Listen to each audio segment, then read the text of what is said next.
kayang gagawin ko? Ipamimigay ko yung konti para tumigil sila sa pag-iingay. Pare, magnanakaw, namimigay ng pera. Ito ang sayo. Wow, ang bait ng magnanakaw. Ito naman sayo. Kuya, yung eto share ha. ko. Huwag Sana ka nang maingay. Eto pa. Tama na yan. Nakikipalato lang kayo eh. Huwag nang maingay.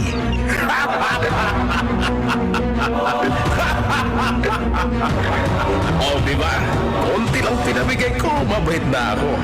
Tahimik na sila. Easy. Ngayon, pwede ko na tong suluhin. Masaya ang mga tao, pero tama po ba ito? Di po ba ang nakikinabang sa magnanakaw ay kasabwat ng magnanakaw? Ikaw, kinukonsenti mo ba ang legal na korupsyon?